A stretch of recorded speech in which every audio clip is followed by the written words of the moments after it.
Kaya lang mukhang hindi nyo nga po yun naitanong sa kanya dahil hindi po siya umapir ano, doon po sa subpoena na ibinigay po ng inyong opisina. Tama po ba ito, Direktor? Hindi po umapil kasi po nagbiyahe umalis po. I want to Wala na. confirm that kasi may mga lumalabas na balita na may nakakita daw po sa kanya sa airport at bumiyahe papunta ng Hong Kong. How true is this? Kailan po siya lumabas ng bansa? Teka lang po, bubuksan ko kung ano yung doon sa ano po, no? Kasi positive po yan, umalis po. Actually, pares po sila ni Senator Ligarda na So umalis. confirm po Si, yun, kasama po yung kanyang nanay, si Senadora. magkaiwalay Oo, po, si okay. Lando de Pisti po, umalis po nung August 2, papuntang Hong Kong. Yun po yung kanyang biyahe.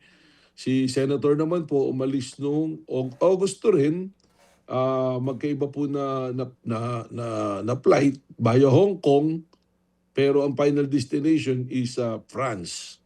So yun po yung details na nandiyan dyan, ano po. Kailan niyo po inilabas yung subpoena for Leviste, sir? Lunes po, maaga pa po, Lunes pa po. Mm-mm. Nauna po ito sa kanyang flight, tama po?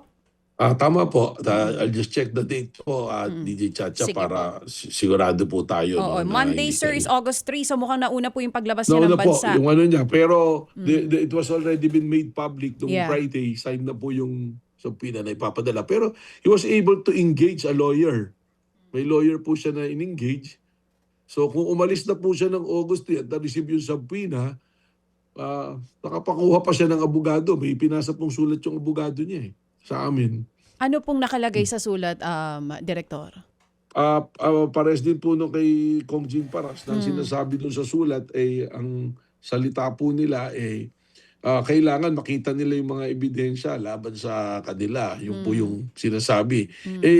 Ang problema po nito, fact-finding po ito Hindi pa naman po sila considered na may kaso, kakasuhan. Gusto namin magbigay linaw po sila doon po sa mga lumabas nga po na issue na ito. Kumbaga gusto rin namin po silang tulungan kung talagang hindi sila involved. Dapat po siguro papanagutin natin itong mga tao na naglalamay po sa kanilang pangalan. Pero as we speak daw, marami na pong mga lumabas na ebidensya So mas maganda po, umarap sila sa amin, sabi naman nila sa tamang forum, sa tamang panahon, umarap po sila dito sa NBI and we will confront them with the evidence that we have. We cannot give them the copy of those evidence kasi po, there is a memorandum circular ng DOJ, yung 048, na hanggat hindi po tapos yung investigasyon, we cannot release portions of the evidence that we have gathered.